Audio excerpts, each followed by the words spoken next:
আসসালামু আলাইকুম সুপ্রিয় শিক্ষার্থীবৃন্দ, এডুকেটিভ সলিউশন চ্যানেলের পক্ষ থেকে সবাইকে স্বাগত। প্রিয় শিক্ষার্থীবৃন্দ, আজকে আলোচনা করব এইচএসসি বিএম 2021 একাদশ শ্রেণী ব্যবসার সংগঠন ও ব্যবস্থাপনা সপ্তম সপ্তাহের অ্যাসাইনমেন্টের সমাধান নিয়ে। প্রিয় শিক্ষার্থী বন্ধুরা, প্রথমে আমরা অ্যাসাইনমেন্টটি দেখি। নির্দেশনা: যৌথ মূলধনী ব্যবসার ধারণা ব্যাখ্যা করতে হবে 2, এক মালিকানা ব্যবসার ধারণা ব্যাখ্যা করতে হবে 3, অংশীদারি ব্যবসার ধারণা ব্যাখ্যা করতে হবে 4, যৌথ মূলধনী ব্যবসায় এক মালিকানা বা অংশীদারি ব্যবসা অপেক্ষা অধিক উন্নত এর পক্ষে যৌক্তিকতা তুলে ধরো। আসি আমরা সমাধানে। প্রথমে আসি অ্যাসাইনমেন্টের শিরোনাম: বাংলাদেশে যৌথ মূলধনী ব্যবসায় এক মালিকানা বা অংশীদারি ব্যবসা অপেক্ষা অধিক উন্নত কারণসহ ব্যাখ্যা করো। এবার আসি আমরা 1 নং প্রশ্নের সমাধানে। যৌথ মূলধনী ব্যবসার ধারণা: যে কোম্পানি অধিক মূলধন, সীমিত দায়, যৌথ ব্যবস্থাপনা এবং আইন শর্তা ও পৃথক অস্তিত্ব বিশিষ্ট ব্যবসাকে যৌথ মূলধনী ব্যবসা বলে। যৌথ মূলধনী ব্যবসা হলো একটি ব্যবসায়ী সত্তা বা প্রতিষ্ঠান যেখানে অংশীদারিরা শেয়ার এবং বিভিন্ন প্রকার স্টক ক্রয়ের মাধ্যমে কোম্পানির মালিকানা লাভ করে। অংশীদারিরা তাদের শেয়ার অবাধ হস্তান্তর করতে পারে। আধুনিক যুগে যৌথ মূলধনী ব্যবসায়কে কর্পোরেশন বলা হয়, যেখানে কোম্পানি কৃত্রিম ব্যক্তি সত্তার অধিকারী এবং ব্যক্তি মালিকানা হতে স্বাধীন ও স্বতন্ত্র। সাধারণত অংশীদারিত্বের দায় শেয়ার সংখ্যা দ্বারা সীমাবদ্ধ থাকে। প্রথম যৌথ মূলধনী ব্যবসা আইন 1844 সালে ইংল্যান্ডে চালু হয়। অধ্যাপক M.H. বুখারীর মতে, মুনাফা অর্জনের উদ্দেশ্যে কতিপয় ব্যক্তি সম্মিলিতভাবে আইনসম্মত উপায়ে যে ব্যবসা করে তাকে যৌথ মূলধনী কোম্পানি বলে। বিচারপতি জন মার্সারের মতে, যৌথ মূলধনী কোম্পানি হলো এমন একটি কৃত্রিম ব্যক্তিসত্তা যা অদৃশ্য, স্পর্ধাতীত এবং আইনের দ্বারা অস্তিত্ববান।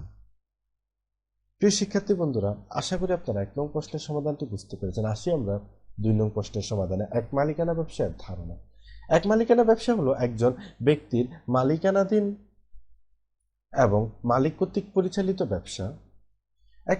এক মালিকানাধীন ব্যবসা এবং মালিক দুটি আলাদা সত্তা নয়, বরং ব্যবসার সকল দায় দেনা এবং সম্পদ সমস্ত মালিকের একা। ব্যবসার সমস্ত লাভ ক্ষতি মালিক একাই ভোগ করেন। এক মালিকানাধীন ব্যবসায় মালিক ইচ্ছে করলে তার নিজের বা ব্যবসায়িক নামে ব্যবসা পরিচালনা করতে পারেন। ব্যবসায় সর্বাধিক সাধারণ এবং সহজতম রূপটি একক মালিকানা বা এক মালিকানা ব্যবসা। এক মালিকানা ব্যবসায় মূলত একজন ব্যক্তি মালিক থাকে এবং ওই ব্যক্তি সমস্ত ব্যবসায়টিকে পরিচালনা করেন।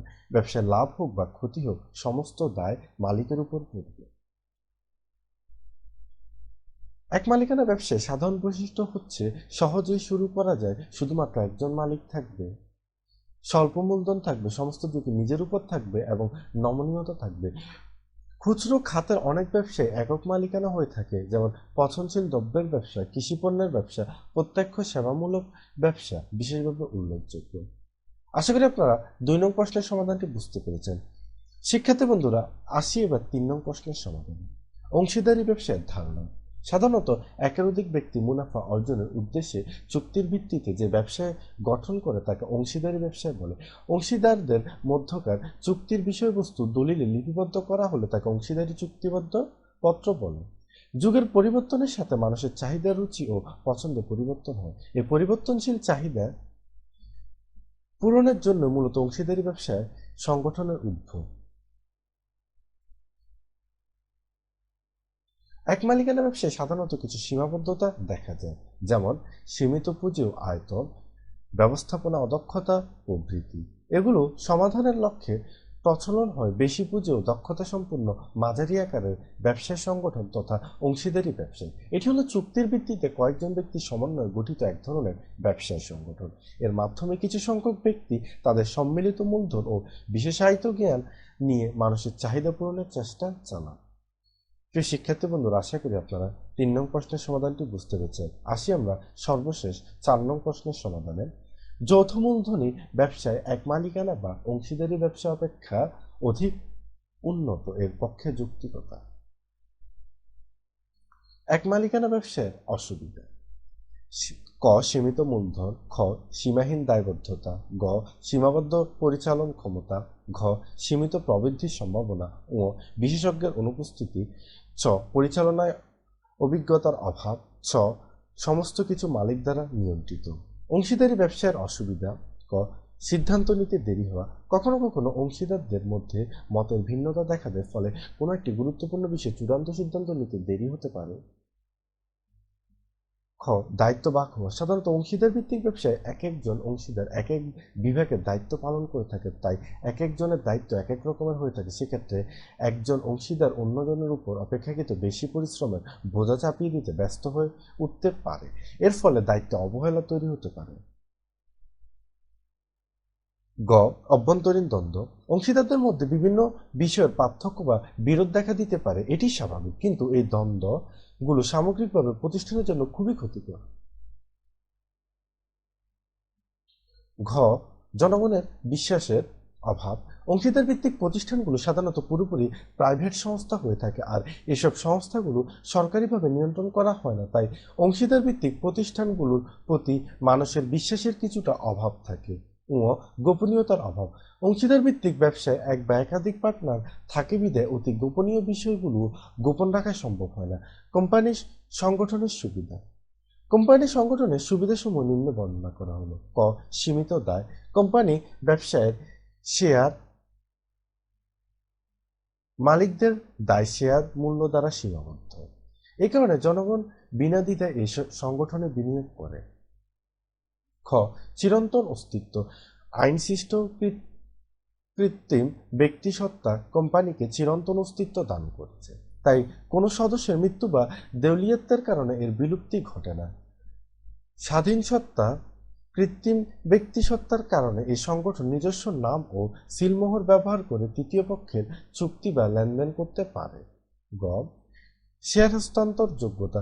পাবলিক লিমিটেড কোম্পানির শেয়ার যে কেউ যে কোনো সময় ক্রয় করতে পারে এবং শেয়ার হোল্ডার ইচ্ছা করলে যে কোনো সময় শেয়ার অন্যের নিকট হস্তান্তর করতে পারে।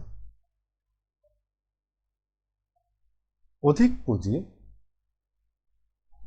এ জাতীয় সংগঠন জনগণের নিকট শেয়ার ও ডিবেঞ্চার বিক্রয় করে পর্যাপ্ত পরিমাণ পুঁজি সংগ্রহ করতে পারে, যা অন্যান্য সংগঠনের পক্ষে সম্ভব নয়। ও দক্ষ পরিচালনা। এই সংগঠনের পরিচালনা ও ব্যবস্থাপনার উপর সুদক্ষ পরিচালনা বোর্ডের উপর ন্যস্ত থাকে। তাছাড়া আর্থিক সঙ্গতি থাকার প্রয়োজনে অধিকতর যোগ্যতা সম্পন্ন ব্যবস্থাপকদের এক্ষেত্রে নিয়োগ দেয়া যায়। এর ফলে কোম্পানির ব্যবস্থাপনা ও পরিচালনা অত্যন্ত দক্ষ হয়। ছ ঋণের সুযোগ। স্বাধীন সত্তা চিরন্তন অস্তিত্ব জন আস্থা ইত্যাদি কারণে এরূপ ব্যবসায় সহজে বিভিন্ন উৎস থেকে ঋণ সংগ্রহ করতে পারে। ছ আকর্ষণীয় বিনিয়োগ ক্ষেত্র। চিরন্তন অস্তিত্ব, সীমিত দায়, আইনানুগ নিয়ন্ত্রক, স্বল্প মূল্যে শেয়ার ক্রয়ের সুযোগ, শেয়ারের সহজ হস্তান্তর ইত্যাদি কারণে সকল ধরনের বিনিয়োগকারীর নিকটই এটা অত্যন্ত আকর্ষণীয় বিনিয়োগ ক্ষেত্র হিসেবে বিবেচিত। উপরোক্ত যুক্তির ভিত্তিতে পরিলক্ষিত হয় এক মালিকানা ব্যবসায় ও অংশীদারি ব্যবসায় থেকে যৌথ মূলধনী ব্যবসায় বা কোম্পানি সংগঠন অধিক উন্নত। প্রিয় শিক্ষার্থী বন্ধুরা, আশা করি আপনারা অ্যাসাইনমেন্টটির সমাধানটি ভালোভাবে বুঝতে পেরেছেন। সমাধানটি বুঝতে যদি কোনো প্রকার সমস্যা হয় অবশ্যই কমেন্টসের মাধ্যমে জানাবেন, আর সমাধানটি কেমন হয়েছে তাও কমেন্টসের মাধ্যমে জানাবেন। এখনও যদি কেউ আমাদের চ্যানেলটি সাবস্ক্রাইব করে না থাকেন অবশ্যই সাবস্ক্রাইব করে এডুকেটিভ সলিউশন চ্যানেলের সাথেই থাকুন। সবাই সুস্থ থাকুন, নিরাপদে থাকুন, ভালো থাকুন। খোদা হাফেজ।